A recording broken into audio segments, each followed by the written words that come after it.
നമസ്കാരം. എന്നോടൊപ്പം ഉള്ളത് നമ്മുടെ പ്രിയപ്പെട്ട കിഷോറേട്ടനാണ്. കിഷോറേട്ട, വെൽക്കം. നമസ്കാരം.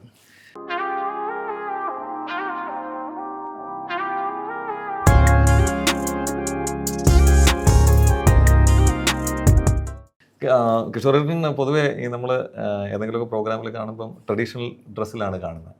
എന്താണ് ഇത്ര ട്രഡീഷണൽ ഡ്രസ്സിനോടുള്ള ഒരു പ്രണയം? കാരണം അത് എൻ്റെ ചെറുപ്പം തൊട്ടേ ഉള്ള ഒരു സംഭവമാണത്. കാരണം മലയാളവും ഭാഷയും അതുപോലെ തന്നെ മലയാളികളും എൻ്റെ ഒരു വീക്ക്നെസ്സാണ്. ഞാൻ എവിടെ പോകുമ്പോഴും, പ്രത്യേകിച്ച് ഏത് സദസ്സിൽ പോയാലും ആവുന്നതും നമ്മുടെ ട്രഡീഷണൽ ഡ്രസ്സിലേ പോകാറുള്ളൂ. അതിൻ്റെ ഒരു ഉദാഹരണം പറയുകയാണെങ്കിൽ, മലയാളം മിഷൻ്റെ എക്സ്പെർട്ട് കമ്മിറ്റിയുടെ ചെയർമാനായിരുന്നു ഞാൻ. കമ്മിറ്റിയിൽ ഇപ്പോഴും ഉണ്ട്. അതിൻ്റെ ഒരു അഡ്വൈസറി ബോർഡിലും ഇപ്പോഴും ഉണ്ട്. എനിക്ക് എൻ്റെ ഒരു പാഷനാണെന്ന് തന്നെ പറയാം. ശരിക്കും ഒരു ട്രഡീഷണൽ മലയാളിയെ തന്നെ റിട്ടയർമെന്റ് ആ ഫോട്ടോസ് ഞാൻ കണ്ടായിരുന്നു. അപ്പോൾ അതിലും ഒരു ട്രഡീഷൻ കൊണ്ടുവന്നിട്ടുണ്ട്. തീർച്ചയായും. കാരണം അത് അവർക്കും അറിയാം. കാരണം വെച്ചാൽ അവർ എല്ലാ പാഷനും കൂടെ ഉൾപ്പെടുത്തിയിട്ടാണ് ആ ഒരു ഫോട്ടോ ഉണ്ടാക്കിയിട്ടുള്ളത്, ഒരു കാരിയേച്ചർ ഉണ്ടാക്കിയിട്ടുള്ളത്. ആ കാരിയേച്ചർ എന്ന് പറഞ്ഞു കഴിഞ്ഞാൽ അതിൽ ഞാൻ വർക്ക് ചെയ്ത 3 ഹോട്ടൽസ് ഞാൻ വന്നത് വയൽവാടിയിലേക്കാണ്. Jumeirah ഗ്രൂപ്പിലാണ്, Dubai ഹോൾഡിങ്ങിൻ്റെ. അതിലേക്കാണ് ഞാൻ ഇവിടെ ആദ്യമായിട്ട് 1999 സെപ്റ്റംബർ 16 ഇവിടെ ഞാൻ വന്നിറങ്ങുന്നത്. അത് വന്നത് വയൽവാടിയിലാണ്. 4 വർഷം അവിടെ വർക്ക് ചെയ്തു. അതിനുശേഷം ബുർജ് അൽ അറബിലേക്ക് മാറി. ബുർജ് അൽ അറബിൽ നിന്ന് എമിറേറ്റ്സ് ടവറിലേക്ക് മാറി. എമിറേറ്റ്സ് ടവറിൽ ഇപ്പോൾ ഏകദേശം 20 വർഷത്തിന് മേലെയായി. ടോട്ടൽ ഏകദേശം 27 വർഷം പ്രവാസം എന്ന് പറഞ്ഞാൽ മാത്രം പോരാ, അവിടെ തന്നെയായിരുന്നു. ഒരു ഫേമിൽ ഒരേ ഒരു ഗ്രൂപ്പിൽ ഒരേ ഒരു ഫാമിലി 27 വർഷം.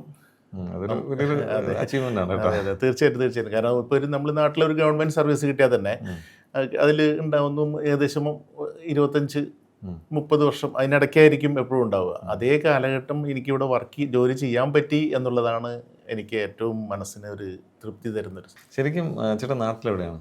നാട്ടിലെൻ്റെ സ്ഥലം തൃശ്ശൂരാണ്. ജനിച്ചത് തൃശ്ശൂരാണ്.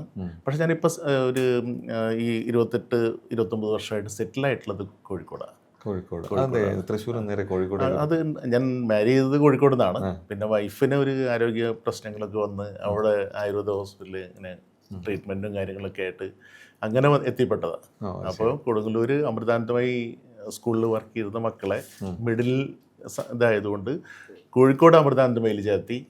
അങ്ങനെ അവിടെ ട്രീറ്റ്മെൻറ്റിൻ്റെ സമയത്ത് ആ സ്കൂളിൽ ചേർത്തിയിട്ട് തൊട്ടടുത്ത് തന്നെ ഒരു വീട് വാടകയ്ക്ക് എടുത്തു. പിന്നെ അവിടെ തൊട്ടടുത്ത് തന്നെ സ്കൂളിൻ്റെ അടുത്ത് തന്നെ ഒരു വീട് വാങ്ങി. പിന്നെ അങ്ങനെ അവിടെ സെറ്റിലായി. പിന്നെ അത് കഴിഞ്ഞ് മക്കളൊക്കെ അവിടെ പഠിച്ച കാരണം കൊണ്ട് അവർക്ക് ആ പ്രദേശം വിട്ടു പോകാനുള്ള ഒരു മടിയും. അങ്ങനെ ഒരു കോഴിക്കോട്ടുകാരനായി.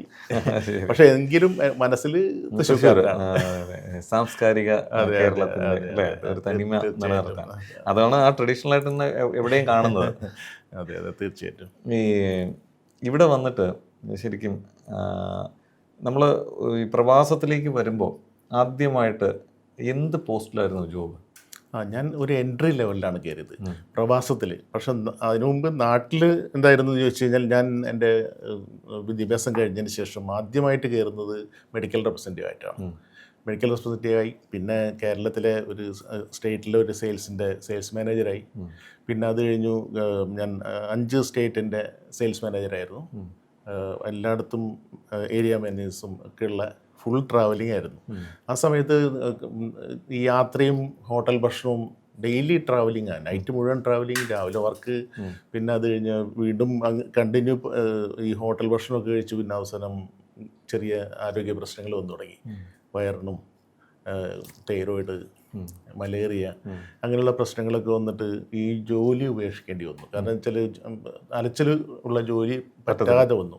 അങ്ങനെ വന്നപ്പോഴാണ് നമ്മൾ ഇവിടെ പ്രവാസത്തിനെ കുറിച്ച് ചിന്തിച്ചത്. കാരണം ഒരു 8 മണിക്കൂർ എവിടെയെങ്കിലും ഓഫീസിലിരുന്ന് ജോലി ചെയ്യുന്ന ഒരു ജോലി വേണം എന്ന് വിചാരിച്ചിട്ട് ബോംബെയിൽ ഇൻ്റർവ്യൂ അറ്റൻഡ് ചെയ്തപ്പോൾ ഒരു സ്റ്റോർ കീപ്പർ എന്നുള്ളൊരു പൊസിഷനാണ് ഞാൻ ഇൻ്റർവ്യൂവിന് വന്നത്. പക്ഷേ അവിടെ അവർ പറഞ്ഞു, ഇപ്പോൾ ആ വേക്കൻസി ഇല്ല, വേക്കൻസി 6 മാസം കഴിഞ്ഞിട്ട് അത് ഓപ്പൺ ആവുള്ളൂ.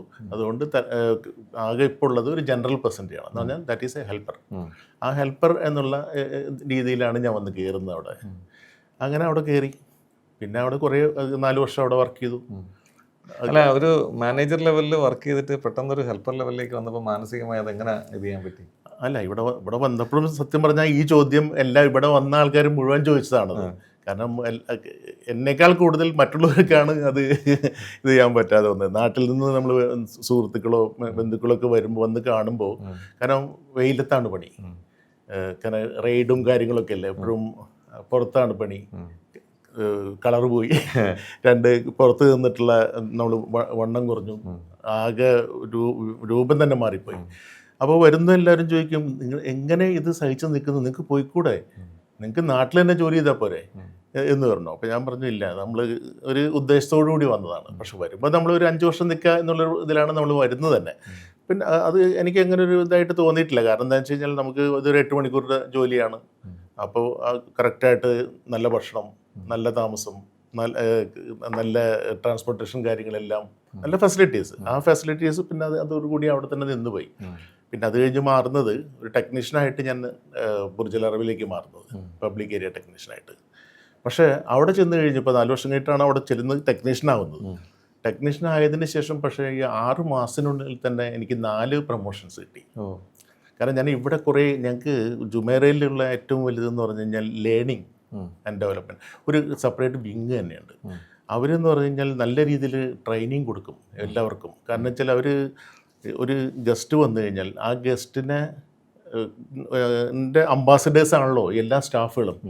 അപ്പോൾ അവർക്ക് എല്ലാം പ്രോഡക്റ്റ് നോളജ് കറക്റ്റായിട്ട് ഉണ്ടാവണം. അപ്പോൾ അതുപോലെ ലേൺ ചെയ്യാനുള്ള അവസരങ്ങൾ കൊടുക്കും. പഠിക്കണമെങ്കിൽ പഠിക്കാം. നമുക്ക് നമ്മുടെ തന്നെ ജുമേരയുടെ തന്നെ ഒരു അക്കാഡമി ഉണ്ട് ഇവിടെ. അവിടെ പോയി പഠിക്കണമെങ്കിൽ അവിടെ പോയി പഠിക്കാം. എല്ലാ ഫെസിലിറ്റീസും അവർ കൊടുക്കുക. അപ്പോൾ അങ്ങനെ ക്രോസ് ട്രെയിനിങ് ചെയ്യാനുള്ള അവസരങ്ങൾ. ഞാൻ ഓരോ 6 മാസവും ഓരോ ക്രോസ് ട്രെയിനിങ് ചെയ്തു, ഓരോ പൊസിഷനിലായിട്ട്. ഈ എല്ലാ പൊസിഷനുകളും ഞാൻ പിന്നെ ജോലി ചെയ്തു എന്നുള്ളതാണ്. അങ്ങനെ അവിടെ ചെന്നു, പബ്ലിക് ഏരിയ ടെക്നീഷ്യനായി, പൂൾ ടെക്നീഷ്യനായി, സ്റ്റോർ കീപ്പറായി, അഡ്മിനിസ്ട്രേറ്ററായി, അങ്ങനെ കോർഡിനേറ്ററായിട്ട് എമിറേറ്റ്സ് സ്റ്റോറിലേക്ക് വരുന്നത്. അവിടെ നിന്നാണ് മാനേജറാവുന്നത്. ആ മാനേജറിൽ പൊസിഷനിൽ തന്നെ ഞാൻ 18 വർഷം. ഗ്രേറ്റ്. കാരണം നമ്മുടെ മനസ്സിലൊരു ലക്ഷ്യം ഉണ്ടായിരുന്നു. അതെ അതെ.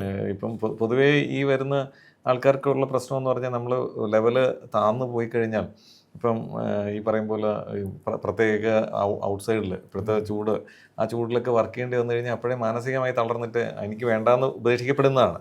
ഒരു പക്ഷേ അങ്ങനെ സംഭവിച്ചിരുന്നെങ്കിൽ നമുക്ക് ആ ജോബ് ഇന്നത്തെ ഈ പൊസിഷൻ എത്തൂലായിരുന്നു. തീർച്ചയായിട്ടും. ഈ പൊസിഷൻ മാത്രമല്ല, നമ്മളിപ്പോൾ എന്തൊക്കെ ജീവിതത്തിൽ അച്ചീവ് ചെയ്തോ ഈ കാര്യങ്ങളൊന്നും അച്ചീവ് ചെയ്യില്ലായിരുന്നു. കാരണം എല്ലാം ഒരു എക്സ്പീരിയൻസ് ആണല്ലോ. നമ്മൾ പഠിക്കുന്നത് മിസ്റ്റേക്കുകളോട് കൂടിയും അതുപോലെ എക്സ്പീരിയൻസിൽ കൂടിയാണ്. ഇത് നല്ല എക്സ്പീരിയൻസുകൾ കിട്ടുക, നല്ല കോണ്ടാക്റ്റുകൾ കിട്ടുക, നല്ല സുഹൃത്തുക്കളായിട്ട് പരിചയപ്പെടുക, നല്ല ഗുണങ്ങളുള്ള സക്സസ് ആയിട്ടുള്ള ആളുകളിൽ നിന്ന് പാഠങ്ങൾ നമ്മൾ പഠിക്കുമ്പോൾ ആ പാഠങ്ങൾ നമ്മളെയും ഒരു സക്സസറായിട്ട് മാറ്റും. അതാണ് എൻ്റെ ഒരു അനുഭവം. അതാണ് ഇന്നലെ ഞാൻ ഡോക്ടർ മനോജ് ഗോവിന്ദൻ, അദ്ദേഹത്തിനിപ്പോൾ ഫിലിം ക്രിറ്റിക്സ് അവാർഡ് കിട്ടിയിട്ടുണ്ട്. അയാളൊരു പ്രൊഡ്യൂസറാണ്, അതുപോലെ തന്നെ സംവിധായകനാണ്, ആക്ടറാണ്. ആക്ടർ എന്നുള്ള നിലയിലും സംവിധായകൻ എന്നുള്ള 2 നിലയിലും ഒരു അവാർഡ് കിട്ടിയിട്ടുണ്ട്. അപ്പോൾ അദ്ദേഹത്തിൻ്റെ കൂടെ ഞാൻ ഇന്നലെ ഒരു മീറ്റിംഗ് ഉണ്ടായിരുന്നു. അപ്പോൾ ആ മീറ്റിങ്ങിൽ അദ്ദേഹം പറഞ്ഞ ഒരു ഡയലോഗും ഇത് തന്നെയാണ്: പോസിറ്റീവായിട്ടുള്ള ആളുകളുടെ കൂടെ ചേരുക, സക്സസ്ഫുള്ളായിട്ടുള്ള ആളുകളെ നല്ല ബന്ധങ്ങളിൽ നിലനിർത്തിക്കൊണ്ട് അതിൽ നിന്ന് പഠിച്ച് മുന്നേറുക. തീർച്ചയായിട്ടും നമുക്ക് ഓരോ അവസരങ്ങളിൽ നമുക്ക് പഠിക്കാനുണ്ട്. തീർച്ചയായിട്ടും. ഒന്നും ഒരാളെയും നമുക്ക് ചെറുതായി കാണേണ്ടതില്ല. ഇല്ല, ഒരിക്കലും. അതാണ് നമ്മൾ പഠിക്കേണ്ട ഒരു പാഠം. അപ്പം നമുക്ക് പുതിയ പുതിയ കാര്യങ്ങൾ പഠിക്കാൻ പറ്റും. നമുക്ക് എന്തെങ്കിലും അവരിൽ നിന്ന് നമുക്ക് അച്ചീവ് ചെയ്യാനുണ്ടാവും. തീർച്ചയായിട്ടും. അതുപോലെ തന്നെ മുഖ്യമന്ത്രിയെ കണ്ടപ്പോൾ എന്തായിരുന്നു മനസ്സിൽ? മുഖ്യമന്ത്രിയെ കണ്ടപ്പോൾ എന്ന് പറഞ്ഞു കഴിഞ്ഞാൽ അങ്ങനെ പ്രത്യേകിച്ച് ഒരു അനുഭൂതി ഒന്നുമില്ല. കാരണം മുഖ്യമന്ത്രി എന്ന് പറയുന്നത് നമുക്ക് പാർട്ടിയേക്കാൾ ഉപരി നമ്മുടെ ദേശത്തിൻ്റെ മുഖ്യമന്ത്രിയാണ്. അപ്പോൾ ആ ദേശത്തിൻ്റെ മുഖ്യമന്ത്രി എന്ന് പറയുന്നത് നമ്മുടെ ദേശമാണ്, മലയാളമാണ്, സംസ്കാരമാണ്, അല്ലേ? അപ്പോൾ അതുകൊണ്ട് തന്നെ മുഖ്യമന്ത്രിയെ നമ്മൾ ബഹുമാനിക്കേണ്ടത് നമ്മളൊരു ഗ്രൂപ്പിൻ്റെ ലീഡർ അല്ലെങ്കിൽ ഒരു വീടിൻ്റെ ഗൃഹനാഥൻ എങ്ങനെയാണോ അതുപോലെയാണ് നമ്മൾ കണക്കാക്കേണ്ടത്. അത് ആരായാലും അതിൽ പാർട്ടിയില്ല, ജാതിയില്ല, മതമില്ല, ഒന്നുമില്ല. കേരളത്തെ റെപ്രസെന്റ് ചെയ്ത് വരുന്ന നമ്മുടെ ടോപ്പ് പൊസിഷൻ. തീർച്ചയായിട്ടും. അപ്പോൾ അത് ശരിയാണ്. അതിനി പ്രധാനമന്ത്രി ആയാലും അങ്ങനെ തന്നെ. തീർച്ചയായിട്ടും നമ്മുടെ രാജ്യത്തിനെ പ്രതിദാനം ചെയ്തിട്ട് വരുന്ന ഒരാൾ, നമ്മൾ രാജ്യസ്നേഹികളാണല്ലോ.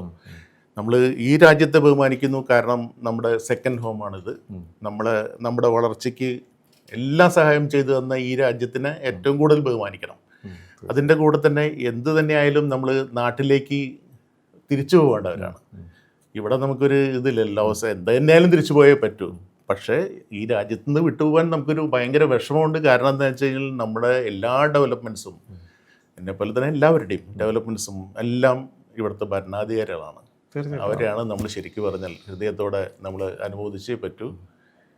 എല്ലാ സാഹചര്യത്തിലും ഈ നമ്മുടെ ഏഷ്യൻസിന് പ്രത്യേകിച്ച് ചേർത്ത് തന്നെയാണ് നിർത്തുന്നത്. അതെ, തീർച്ചയായിട്ടും. അത് ഗവൺമെൻറ്റിന് എപ്പോഴും നമുക്ക് നന്ദി പറഞ്ഞേ പറ്റുള്ളൂ. തീർച്ചയായിട്ടും. പിന്നെ ഈ ഇത്രയും വർഷത്തെ പ്രവാസ ജീവിതത്തിൽ നമ്മൾ ചെയ്തുകൊണ്ടിരുന്ന ആ ജോബിൽ നിന്ന് നമ്മൾ ഏതായാലും റിട്ടയർമെൻറ്റിലേക്ക് എത്തി. അപ്പോഴേക്കും മനസ്സിൽ പെട്ടെന്ന് എന്തായിരുന്നു വന്നത്? പൊതുവേ പലരും ഒരു പ്ലാൻ എന്ന് പറഞ്ഞാൽ നമ്മൾ കുറേ ഇവിടെ ജീവിച്ചു, നാട്ടിൽ പോയി സെറ്റിലായി, അവിടെ അങ്ങനെ പോകണം എന്നൊക്കെ ആഗ്രഹിക്കും. പക്ഷേ കിഷോർ ഭായ് എന്തായിരുന്നു ഭായിയുടെ ഒരു തീരുമാനം? എനിക്ക് അങ്ങനെ ഒരു ഇതില്ലായിരുന്നു. കാരണം എന്താണെന്ന് വെച്ച് കഴിഞ്ഞാൽ ഞാൻ എൻ്റെ ഫാമിലി കുടുംബം എല്ലാവരും ഇവിടെ തന്നെയുണ്ട്. മകനും ഇവിടെ വർക്ക് ചെയ്യുന്നുണ്ട്, മരുമകൾ പഠിക്കുകയാണ്, മകള് ഇവിടെ വർക്ക് ചെയ്യുന്നുണ്ട്, മരുമകനും പിന്നെ ഒരു കൊച്ചുമോനും ഉണ്ട്. അപ്പോൾ ഇവരെല്ലാവരും ഇവിടെ തന്നെയാണ് ഉള്ളത്. അപ്പോൾ അതുകൊണ്ട് തന്നെ എനിക്ക് ഇവിടെ തന്നെ നിൽക്കാനാണ് കൂടുതൽ ആഗ്രഹം, നാട്ടിൽ നിൽക്കുന്നതിനേക്കാൾ കൂടുതൽ. നാട്ടിൽ നമ്മൾ പോയി കഴിഞ്ഞാൽ നമ്മൾ മക്കളെ കാണണം, കൊച്ചുമോനെ കാണണം എന്ന് തോന്നുമ്പോൾ നമുക്ക് അവിടെ പോയി നിൽക്കാൻ പറ്റില്ല. അപ്പോൾ അതുകൊണ്ട് തന്നെ ഞാനൊരു പ്ലാൻഡ് ആയിരുന്നു.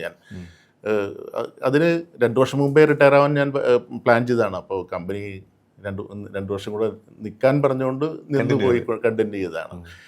അപ്പോൾ ഇനി എന്തായാലും എനിക്ക് ഇനി അടുത്ത ഇതെന്ന് പറഞ്ഞു കഴിഞ്ഞാൽ, ഞാൻ ആദ്യം വർക്ക് ചെയ്തിരുന്ന എൻ്റെ സെയിൽസ്, ആ സെയിൽസിലേക്ക് മാറാനാണ് ഞാൻ ആഗ്രഹിക്കുന്നത്. സെയിൽസ് ആൻഡ് മാർക്കറ്റിങ്ങിൽ ഒരു കൺസൾട്ടൻ്റ് ആവുക, അതാണ് എൻ്റെ ഒരു ആഗ്രഹം. പല കമ്പനികൾക്കും മാർക്കറ്റ് ചെയ്ത് കൊടുക്കുന്ന ഒരു വ്യക്തിയായി മാറുക. അത് 2 to 3 years. ഇപ്പം എനിക്ക് 62 വയസ്സായി. ഒരു 65 വയസ്സ് പറയില്ല കേട്ടോ, 62 ഇപ്പൊ പറഞ്ഞുകൊണ്ട് അറിയുന്നത്. പക്ഷെ അത് ഏതായാലും പറയാതിരിക്കുക. അല്ലല്ല, ഞാൻ ഓരോ സംഭവങ്ങളും ആഘോഷിക്കുന്ന ഒരു വ്യക്തിയാണ്. ഓരോ ബർത്ത്ഡേകളും ആഘോഷിക്കും. ഓരോ ഇതും മറ്റുള്ളവരായിട്ട് ഷെയർ ചെയ്ത് അത് ആഘോഷിക്കുമ്പോഴാണ് നമുക്കൊരു തൃപ്തി ലഭിക്കുന്നത്. പലരും വിചാരിക്കും ചിലപ്പോൾ ഇവൻ എന്താ ഇങ്ങനെ എല്ലാം ഇങ്ങനെ ഭയങ്കര കൊട്ടിഘോഷിച്ച് ആഘോഷിച്ച് നടക്കുന്നു എന്ന് തോന്നും. പക്ഷേ അല്ല, നമുക്ക് ഒരേ ഒരു ജീവിതമേ ഉള്ളൂ, ഇല്ലേ? ഈ ഒരു ജീവിതം നമ്മൾ സന്തോഷത്തോടെ മറ്റുള്ളവരായിട്ട് ഷെയർ ചെയ്ത് ആഘോഷമാക്കി മാറ്റുക, മറ്റുള്ളവരുടെ ആഘോഷങ്ങളും നമ്മൾ ആഘോഷിക്കുക. തീർച്ചയായിട്ടും. ശരി, 2 മക്കളാണല്ലേ? അവര് എങ്ങനെയാണ്? അവരിപ്പം എന്തൊക്കെ പൊസിഷനാണ്, എങ്ങനെയാണ്, എന്നായിരുന്നു കല്യാണം? മക്കൾ എനിക്ക് 2 മക്കളാണ്. മൂത്ത മകൻ വിഷ്ണു ഇവിടെ സീമെൻസിൽ വർക്ക് ചെയ്യുന്നുണ്ട്. പുള്ളി ടെറിട്ടറി സെയിൽസ് മാനേജറാണ്. He settled now. അവൻ്റെ വൈഫ് ഇപ്പോൾ പഠിച്ചുകൊണ്ടിരിക്കുകയാണ്.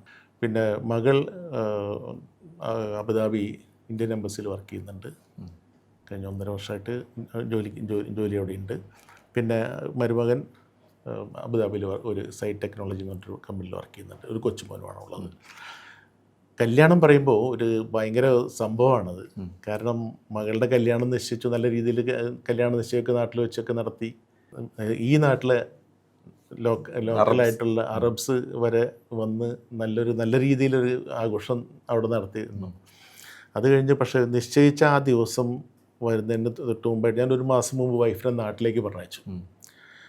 കാരണം അവിടുത്തെ കാര്യങ്ങളൊക്കെ നടത്തണമല്ലോ, എല്ലാവരും ഇൻവൈറ്റ് ചെയ്യണം, അത് എല്ലാ കാര്യങ്ങളും ഉറപ്പ് വരുത്തണം. അപ്പോൾ അതിനുവേണ്ടി പറഞ്ഞയച്ചിട്ട് പെട്ടെന്ന് കോവിഡ് വന്നു.